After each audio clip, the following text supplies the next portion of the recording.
Ukraine নামে একটা দেশ ছিল, স্বর্গও না কিন্তু ব্যর্থও না।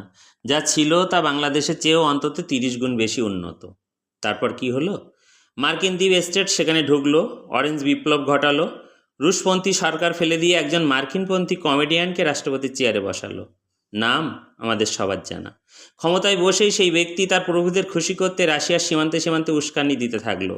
নেটো, অস্ত্র, মহড়া সব কিছু দিয়ে রাশিয়ার সহনশীলতা এর পরীক্ষা নিতে শুরু করলো।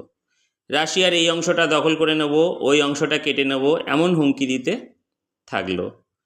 একসময় রাশিয়া বিরক্ত হলো, আর তারপর সেই ইতিহাস তো আমাদের সবার চোখের সামনে। আজ ইউক্রেন কেমন আছে? লক্ষ লক্ষ মানুষ উদ্বাস্তু, শহর ধ্বংসস্তূপ, অর্থনীতি আইসিসিউতে, এক প্রজন্ম শেষ, দেশ বন্ধক দেওয়া। আর মার্কিনরা, তারা নিরাপদ দূরত্বে বসে গণতন্ত্র নিয়ে বক্তৃতা দিচ্ছে। শিক্ষা কি?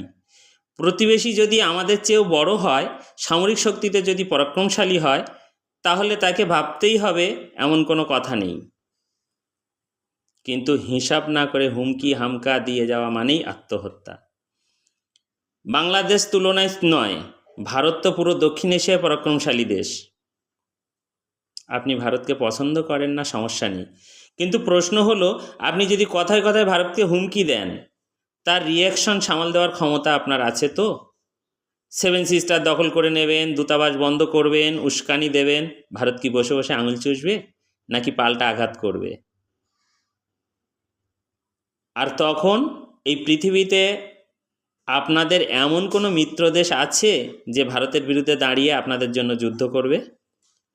মুখে বড় বড় কথা বলতে ইচ্ছা করলে আয়নার সামনে দাঁড়িয়ে বলুন না, দরজা বন্ধ করে বলুন। চিৎকার করে মিডিয়ার সামনে বলা কি খুব জরুরি? রাষ্ট্র চালাতে আবেগ নয়, লাগে বাস্তবতা, হিসাব আর কূটনীতি। ইউক্রেনের ধ্বংস দেখে যদি আপনাদের কিছু না শেখেন, তবে ইতিহাসের পথেই চলবে। ইতিহাস কাউকে ক্ষমা করবে না। মনে রাখবেন, সবাই একটু ভাববেন।